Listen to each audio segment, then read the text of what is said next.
अब हम बात करेंगे बेंजीन और टॉलुएन के प्रिपरेशन मेथड के बारे में।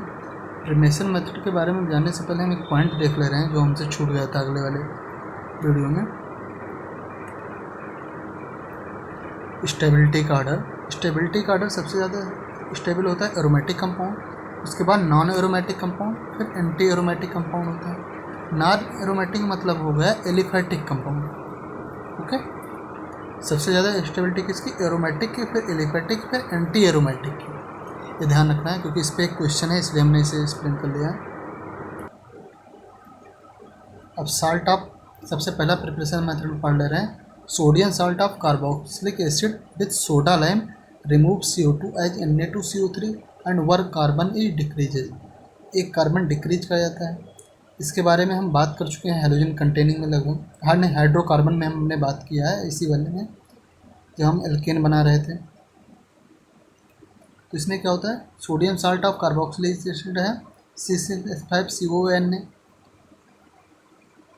सोडा लाइम से रिएक्शन में, लाइम की प्रेजेंस में सोडा से रिएक्शन होती है तो क्या होता है? Na2CO3 निकल जाता है, हाइड्रोजन छोड़ दिया है तो Na2CO3 निकल जाता है, H जाता है, इससे जुड़ जाता है तो क्या C6H6 बन गया, Na2CO3 निकल गया। फिर से देख ले रहे हैं इस रिएक्शन को। क्या होगा? सोडियम कार्बोनेट निकल गया यहाँ से, यहाँ का जो हाइड्रोजन बच रहा है हाइड्रोजन जाके C6H5 से जुड़ गया तो क्या बन गया? C6H6 बन गया और सोडियम कार्बोनेट निकल गया। तो CO2 जो निकलता है वो सोडियम कार्बोनेट के रूप में निकलता है क्योंकि इसमें CO2 प्रेजेंट है ना। ऐसे अगर हम ले लेते हैं sodium salt of toluic acid, sodium salt of toluic acid, या ऐसे रिएक्शन लगभग इंजीनियरिंग बनाएंगे तो ऐसे बनेगा। CH3 यहाँ लगा देंगे, फिर यहाँ पे CONA लगा देंगे, ये है। तो इससे क्या होगा? COONA सोडियम कार्बोनेट के साथ निकल जाएगा सोडा, और H जो होगा वो जाके यहीं से जुड़ जाएगा तो क्या बन जाएगा? C6H5CH3 बन जाएगा, टॉलुइन बन जाएगा। यानी बेंजीन और टॉलुइन बनाने का मेथड होगा। ओके, यानी इसमें सोडा लाइम में क्या होता है, जो CO2 होता है एज ए सोडियम कार्बोनेट निकलता है। जब हमने हाइड्रोकार्बन का प्रिपरेशन मेथड पढ़ा था तो हमने इस रिएक्शन का डिस्कस किया था। यहाँ पे एक पॉइंट आ गया, सर की याद आ गई। अल्मंड हिलेरी एस्ट्रोनॉट थे, ये ऊपर गए थे स्पेस में, तो वहाँ पे जब इनका भार ज़्यादा लगने लगा तो इन्होंने कैमरा छोड़ दिया था जिससे इनका भार बैलेंस हो गया था। क्या है? दूसरा प्रिपरेशन मेथड पढ़ेंगे Zn dust. Directly attach group, कोई भी ग्रुप हो, directly attach group on benzene can be removed by Zn dust. करें अगर कोई ग्रुप बेंजीन रिंग पे अटैच है तो उसको हम किससे रिमूव कर सकते हैं? जेडन डस्ट के द्वारा। गिव ZnO और ZnO दे देता है। लगभग वो ग्रुप की हम बात करें तो OH होता है। जो फिनॉल है, फिनॉल पे हमने क्या लगा दिया? जेडन डस्ट लगा दिया तो OH इसमें ZnO में कन्वर्ट हो गया। क्या हुआ? ऑक्सीजन यहाँ पे आ गया, हाइड्रोजन इसी बेंजीन में से जुड़ गया तो क्या होगा? बेंजीन हो गया, ZnO निकल गया। यानी क्या होगा? फिनॉल को ये बेंजीन में कन्वर्ट कर दिया, बेंजीन बनाने का मेथड होगा। अगला है कंपाउंड क्रिसॉल। क्रिसॉल क्या होता है ऐसे देख लेना। क्रिसॉल होता है OH, फिर कहीं से CH3 लगा दिया जाता है, ये क्रिसॉल है। OH को क्या करेगा? बेंजीन में कन्वर्ट कर देगा, यानी H बना देगा तो क्या होगा? टॉलुइन बन जाएगा कि नहीं बन जाएगा? वही पॉइंट लिखा है क्रिसॉल। क्रिसॉल पे जेडन डस्ट लगा दिया तो क्या बन गया? टॉलुइन बन गया, ZnO निकल गया। बेंजीन टॉलुइन दोनों बनाने का मेथड हो गया। अगला है Zerewitinoff test. Removal of acidic hydrogen, हमें पता है लिनार्ड रिजेंट आएगा, एसिडिक हाइड्रोजन को रिमूव कर देगा। तो वाटर के पास एसिडिक हाइड्रोजन है, हम लोगों ने पढ़ रखा है, तो H आएगा, C6H5 के साथ चला जाएगा, MgOH निकल जाएगा, MgOH निकलेगा, C6H5 बन गया। इसको भी हमने पढ़ा था हाइड्रोकार्बन के प्रिपरेशन मेथड में पहले। इसमें हम हाइड्रोकार्बन का एरोमेटिक कंपाउंड पढ़ा है। अब है अल्कोहल। अल्कोहल के पास क्या होता है? एसिडिक हाइड्रोजन होता है, लिनार्ड रिजेंट आया, तुरंत से एसिडिक हाइड्रोजन का ले लिया तो क्या बना लिया, C6H6 बना लिया और MgOCH3 निकल गया। ओके, अब आगे हमें बात करना है केमिकल प्रॉपर्टीज़ की, कौन कौन सी रिएक्शन शो करते हैं देख ले रहे हैं। ऑक्सीडेशन, रिडक्शन, इलेक्ट्रोफिलिक सब्स्टिट्यूशन, 3 प्रकार की रिएक्शन ये शो करेंगे। Oxidation, reduction and electrophilic substitution. एक एक करके हम बात करेंगे। सबसे पहले बात करेंगे ऑक्सीडेशन की। ऑक्सीडेशन में acidic KMnO4, alkaline KMnO4, acidic K2Cr27, H2CrO4, dilute HNO3, they oxidises side chain of benzene into carboxylic acid. ये क्या करते हैं, साइड चेन को कार्बोक्सिलिक एसिड में ऑक्सीडाइज कर देते हैं। जैसे एन एल्काइल अगर जुटा हुआ है, आइसोप्रोपाइल, CH2OH, CHO, ये इतने कंपाउंड अगर जुटे हुए हैं तो इनको किस में कन्वर्ट कर देगा, कार्बोक्सिलिक एसिड यानी COH में कन्वर्ट कर देगा। बट नॉट, ये ध्यान रखना है पॉइंट, क्योंकि हम हर जगह पूरा लगा देते हैं तो हमारा रिएक्शन गलत हो जाता है। तो बट नॉट CH2Cl, अगर CH2Cl है तो उसे कार्बोक्सिलिक एसिड में कन्वर्ट नहीं कर पाएंगे। अगर टर्सरी ब्यूटाइल है तो उससे भी कन्वर्ट नहीं कर पाएंगे। रिएक्शन देख ले रहे हैं। देखो ये R ग्रुप है, कोई भी R ग्रुप लगा हुआ है तो इसको किस में कन्वर्ट कर दिया, RCOH में। हमें पता है RCOH को हम कैसे हटा सकते हैं, सोडा लाइम के द्वारा। क्या करेगा, अब पहले इसको हमें ध्यान आ गया RCOH नहीं, यहाँ पे क्या होना चाहिए, sodium salt of carboxylic sodium. तो लगभग बात वही है, इसको हम पहले साल्ट में बदल देंगे या नहीं बदलेंगे तब भी निकल जाता है।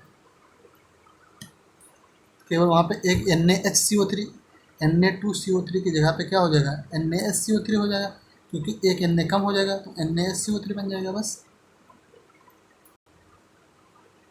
सोडा लाइम आया, सोडा लाइम क्या किया, यहाँ से H को छोड़ दिया केवल और NaSCO3 निकाल दिया और फिर क्या हुआ, H जाके इससे जुड़ गया तो क्या बना, बेंजीन बन गया प्लस CO2 निकल गया।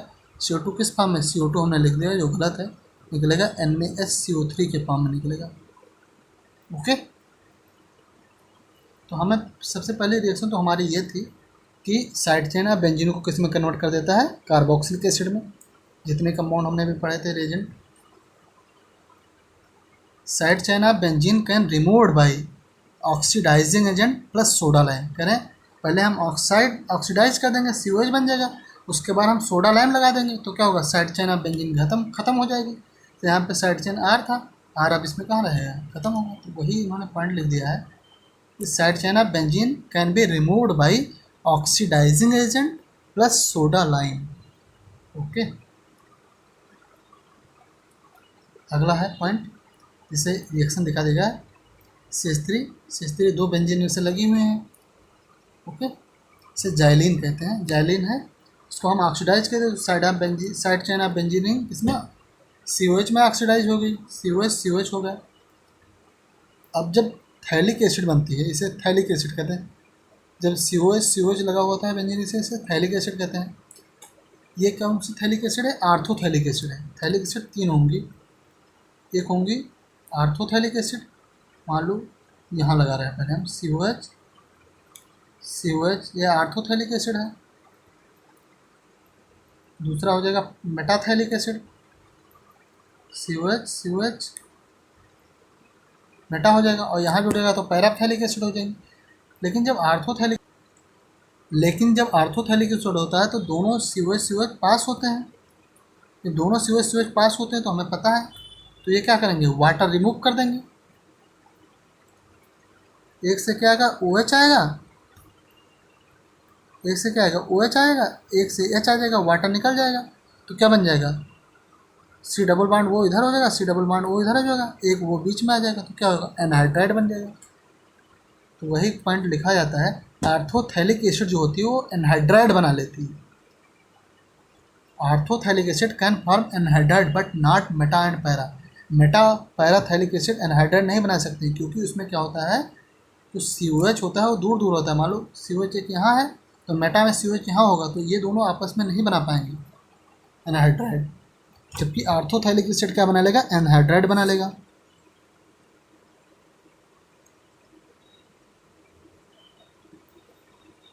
अब दूसरा ऑक्सीडाइजिंग एजेंट पढ़ेंगे CRO2Cl2। क्रोमिल क्लोराइड या फिर CrO3 प्लस CH2CO का होल प्लस O यानी एसिटिक एनहाइड्राइड। इन दोनों का काम लगभग सेम होगा, इसलिए लगभग साथ लिखे गए हैं। जब हम क्रोमिल क्लोराइड का यूज करते हैं CrO2Cl2 तो इसे कहते हैं इटार्ड रिएक्शन। देख ले रहे हैं, क्रोमिल क्लोराइड ऑक्सीडाइज, ये सारे करते हैं side chain into oxidizes side chain into aldehyde and with CrO2Cl2 it is named as Itard reaction। जो CrO2Cl2 और CrO3 प्लस एसिटिक एनहाइड्राइड हैं, ये दोनों क्या करते हैं, साइड चेन को एल्डिहाइड में ऑक्सीडाइज कर देते हैं। जबकि हम ऊपर वाले रिएक्शन जो पढ़े थे उस साइड चेन को COH यानी कार्बोक्सिलिक एसिड में ऑक्सीडाइज कर दे रहे थे। लेकिन जब CrO2Cl2 जब ऑक्सीडाइज करता है साइड चेन को तो इसे कहते हैं इटार्ड रिएक्शन। CrO2Cl2 के साथ जब साइड चेन एल्डिहाइड में ऑक्सीडाइज होता है तो उसे हम कह देते हैं इटार्ड रिएक्शन।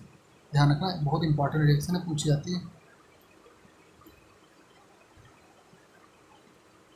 देखो साइड चेन है, CH3 साइड चेन है तो इसको किस में कन्वर्ट कर दिया, CHO में कन्वर्ट कर दिया। यही काम CrO3 प्लस एसिटिक एनहाइड्राइड भी करेगा, लेकिन उसे इटार्ड रिएक्शन नहीं कहेंगे। जैसे हमने पढ़ा था वहाँ पे सेबेटियर सेंडरल रिडक्शन पढ़ा था, उसके अलावा हमने एक कंपाउंड पढ़ा था, फिर भी वो सेबेटियर सेंडरल रिडक्शन नहीं था। फिर हमने ब्रिज रिडक्शन पढ़ा था, फिर उसका भी हमने कॉम्प्लीमेंट्री पढ़ लिया था, ठीक है नहीं। तो वैसे यहाँ भी है, इटार्ड रिएक्शन भी है, उसका भी कॉम्प्लीमेंट्री, वही काम ये भी कर रहा है। CrO3 प्लस एसिटिक एनहाइड्राइड भी वही काम कर रहा है, साइड चेन को किस में, एल्डिहाइड में कन्वर्ट कर दे रहा है, लेकिन ये इटार्ड रिएक्शन है नहीं। अब बात करेंगे अगले ऑक्सीडाइजिंग एजेंट SiO2। SiO2 क्या करता है, alpha carbon of alkene into alcohol में कन्वर्ट करता था। हम इसके बारे में पहले भी बात कर चुके हैं। तो बेंजीन एक्चुअली क्या है, एल्कीन ही तो है, तो क्या करेगा, अल्फा कार्बन ऑफ एल्कीन को किसमें, अल्कोहल में कन्वर्ट कर देगा। देख लेते हैं, जैसे टालुइन है CH3 है तो ये रिंग होगा, बेंजीन है यानी एल्कीन है, तो ये क्या होगा, अल्फा कार्बन, तो इसको किसमें कन्वर्ट कर देगा, एल्कोहल में, तो क्या होगा, CH2OH हो जाएगा। तो वही रिएक्शन लिखा हुआ है, क्या होगा, टालुइन को किसमें, CH2OH में कन्वर्ट कर दिया। अब हम पढ़ेंगे अगले ऑक्सीडाइजिंग एजेंट वेनेडियम पेंटाऑक्साइड के बारे में, बहुत इंपॉर्टेंट रिएक्शन है ये। At 400 degree Celsius oxidises benzene into anhydride. Benzene को एनहाइड्राइड में ऑक्सीडाइज कर दे रहा है। हम रिएक्शन देख ले रहे हैं,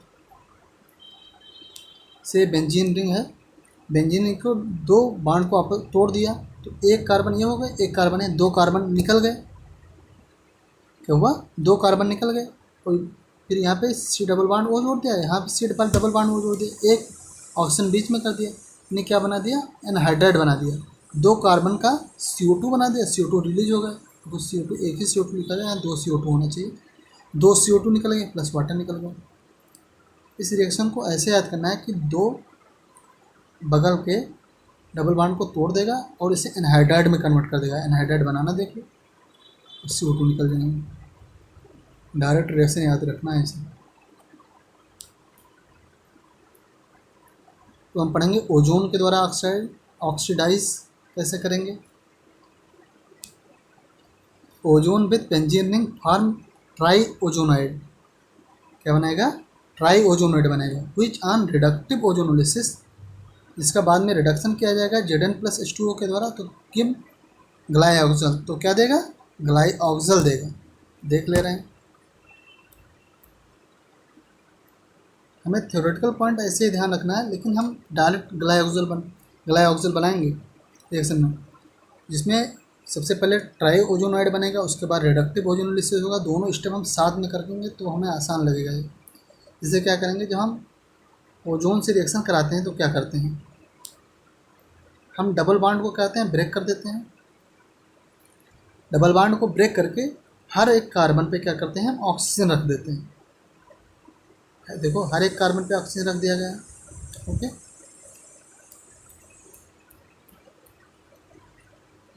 हर एक कार्बन पे ऑक्सीजन रख दिया गया है। अब क्या बनेगा, दो कार्बन का ऑक्सीजन वाला बन जाएगा तो क्या होगा, CHO बन जाएगा। इधर भी CHO बन जाएगा, इधर भी CHO बन जाएगा, यानी 3 CHO बन जाएंगे कि नहीं बनेंगे? तो वही लिखा 3 CHO। और हमें ये पता है ग्लाइकोजन कब होता है? बिस डाई कीटो। ये क्या है? बिस डाई कीटो ही है, देख लो कैसे। सी बांड एच डबल बांड वो क्या है? CHO इधर है, CHO इधर है, तो क्या होगा? बिस डाई कीटो बन गया ना। तो बिस डाई कीटो है ग्लाइकोजन, तो क्या बन गया? बिस डाई कीटो यानी ग्लाइकोजल बन गया। ऐसे यहाँ पे किया गया टॉलुइन का ओजोन से रिएक्शन, तो इसमें भी क्या है? डबल बांड तोड़ेंगे, ऑक्सीजन रख देंगे, 1 ऑक्सीजन, 2 ऑक्सीजन, 3 ऑक्सीजन, 4 ऑक्सीजन। अब यहाँ तो बनेगा CHO यानी 2 CHO बन जाएंगे, लेकिन यहाँ पे CH3 प्रेजेंट है, तो क्या बन जाएगा? CH3, यहाँ पे डबल बांड O लग जाएगा ना, CH3 bond CO bond CHO बन जाएगा। एक डिफरेंट बन जाएगा क्योंकि इसमें क्या है? एक CH3 साइड चेन भी लगा हुआ है। ओके, रिएक्शन समझ में आए ना? डायरेक्ट रिएक्शन इसका पूछा जाएगा। अब बात करेंगे हम रिडक्शन की, बेंजीन के या टॉलुइन के। Pi bond of benzene ring are reduces by nickel at 300 degree Celsius. जो बेंजीन के अंदर का जो पाई बॉन्ड है उसे निकल के द्वारा रिड्यूस कर दिया जाता है, कितने पे? 300 डिग्री सेल्सियस पे।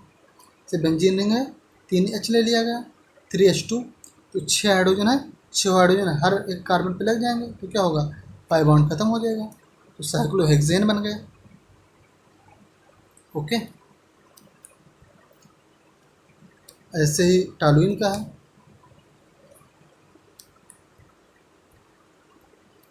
अब हम अब हम लास्ट पढ़ेंगे इलेक्ट्रोफिलिक सब्स्टिट्यूशन के बारे में, जो बहुत इंपॉर्टेंट रिएक्शन होती है। एरोमेटिक में इलेक्ट्रोफिलिक सब्स्टिट्यूशन बहुत इंपॉर्टेंट रिएक्शन है। सारे जितने भी चैप्टर पढ़ेंगे इलेक्ट्रोफिलिक सब्स्टिट्यूशन पढ़ेंगे, सबसे ज़्यादा इंपॉर्टेंट रिएक्शन होगी। इलेक्ट्रोफिलिक सब्स्टिट्यूशन जो है प्लस आर के डायरेक्टली प्रोपोर्शनल है, माइनस आर और माइनस आई के इनवर्सली प्रोपोर्शनल है, जो कि हम मैकेनिज्म चैप्टर में बात कर चुके हैं बहुत अच्छे से। अब हम आगे बात करेंगे इलेक्ट्रोफिलिक सब्स्टिट्यूशन। सोच रहे हैं इलेक्ट्रोफिलिक सब्स्टिट्यूशन का अलग ही वीडियो बनाना है, क्योंकि टाइम इसमें 17 मिनट ऑलरेडी हो चुके हैं।